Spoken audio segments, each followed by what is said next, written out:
नमस्कार बच्चों, आप सभी का स्वागत है आपके अपने यूट्यूब चैनल होम साइंस में, जहां पे आज आप सभी देखने वाले हैं MA first semester home science की क्लास और पेपर है 3rd।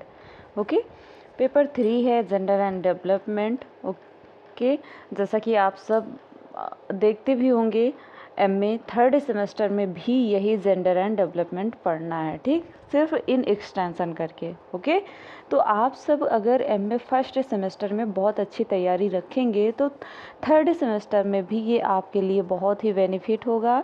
और 2nd सेमेस्टर में यही आपका वुमेन स्टडी है, जो उसमें भी उस वुमेन स्टडी के यूनिट में भी आपका यही सिलेबस रखा गया है, ठीक। तो ये सेशन बहुत इम्पोर्टेंट है। आज मैंने बहुत ही महत्वपूर्ण प्रश्नों को शामिल किया है जो आपके लिए महत्वपूर्ण हैं, ठीक।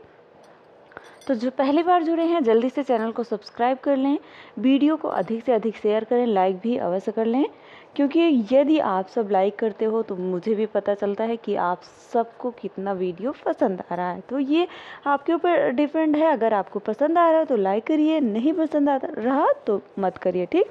चैनल को सब्सक्राइब कर लीजिए, पेपर होने के बाद अनसब्सक्राइब कर लेना। ओके, तो आइए आगे बढ़ते हैं, देखते हैं आज का टॉपिक, आज का प्रश्न क्या है। इससे पहले जल्दी से जो पहली बार जुड़े हैं चैनल को सब्सक्राइब करें, क्योंकि यदि आप सब चैनल को सब्सक्राइब नहीं किए रहेंगे तो आपके पास मैसेज नहीं आता है और आप कमेंट करते हो मैम आपकी क्लास कब चलती है, मुझे पता भी नहीं चलता है। जैसे ही आप अगर जुड़े रहेंगे, इसके मेंबर रहेंगे, तो आपके पास इसका मैसेज पहुँच जाएगा जैसे ही मैं कोई वीडियो लाइव लेती हूँ क्लास या कोई अपलोड करती हूँ। ओके, तो आइए आज जाते हैं अपने प्रश्न पर। प्रश्न आपका कह रहा है कि परिवार का महत्व बताइए। जी हाँ, इम्पोर्टेंस क्या है, फंक्शन क्या है, importance and functions of family, ये आपका आज का टॉपिक है। इसके बाद भी मैंने दूरस्थ शिक्षा से कुछ प्रश्न लिए हैं, ठीक।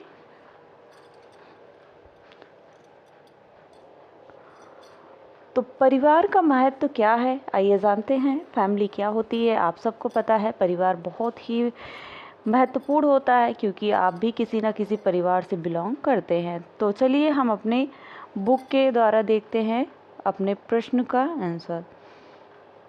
परिवार जो होता है बच्चों, परिवार किसी भी देश की सामाजिक संरचना का ही नहीं अपितु सांस्कृतिक, आर्थिक तथा राजनैतिक इत्यादि की संरचना में महत्वपूर्ण भूमिका का निर्वहन करता है।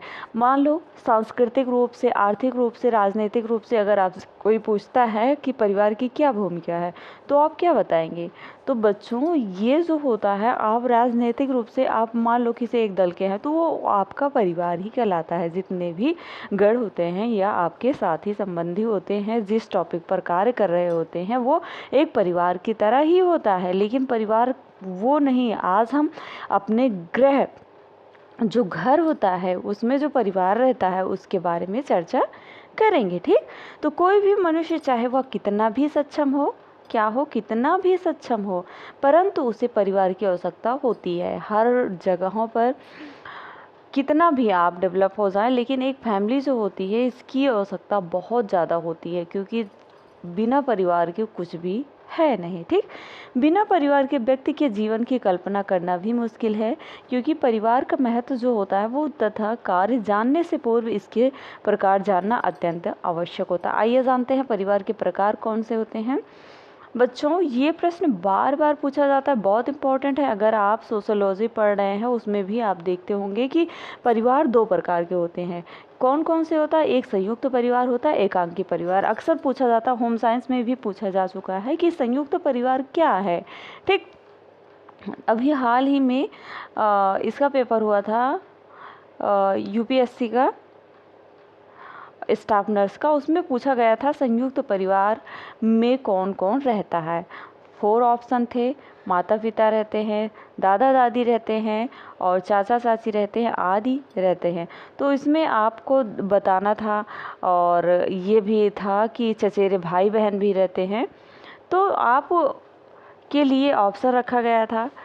तो यदि आप सब देखना चाहते हैं वो प्रश्न तो आप कमेंट करिए, कल आपके लिए एक पोल ज़रूर रहेगा। ओके, और एकांकी परिवार किसे कहते हैं? जिसमें माता पिता रहते हैं, ठीक, यहाँ पे है। इसमें दादा दादी चाचा चाची आदि रहते हैं। और एकांकी परिवार में माता पिता और उनकी संतानें ही रहती हैं। वर्तमान में आर्थिक गतिविधियों के परिणाम स्वरूप एकांकी परिवार का प्रचलन बढ़ा हुआ है, क्योंकि आर्थिक तथा सामाजिक आदि गतिविधियों के आधार पर भी हम गतिशील परिवार अर्थात जो समय के साथ साथ चलते हैं और परिवर्तनशील हैं, दूसरे रूढ़िवादी परिवार जो समय के साथ साथ अपनी मान्यताओं, सोच तथा दृष्टिकोण में परिवर्तन नहीं लाते हैं। इसी कारण क्या होता है कि इस प्रकार के परिवार पीछे रह जाते हैं। जैसा कि आप संयुक्त परिवार के बारे में, जिसमें दादा दादी चाचा चाची बिग फैमिली होती है, ठीक, वो पीछे रह जाते हैं। परंतु परिवार चाहे जिस प्रकार का हो, उसका महत्व बालक के जीवन में समाज और राष्ट्र के लिए अत्यधिक आवश्यक है। क्योंकि परिवार जो होता है बच्चों, परिवार के महत्व का आकलन निम्न बिंदुओं के अंतर्गत प्रस्तुत किया जा सकता है। पहला बिंदु आता है, बालक जो होता है वो परिवार में ही उत्पन्न हुआ होता है, इस दृष्टि से परिवार महत्वपूर्ण होता है। सेकंड है आपका, बालक के पालन पोषण का कार्य परिवार में संपन्न होने की दृष्टि से भी क्या होता है, परिवार महत्वपूर्ण होता है।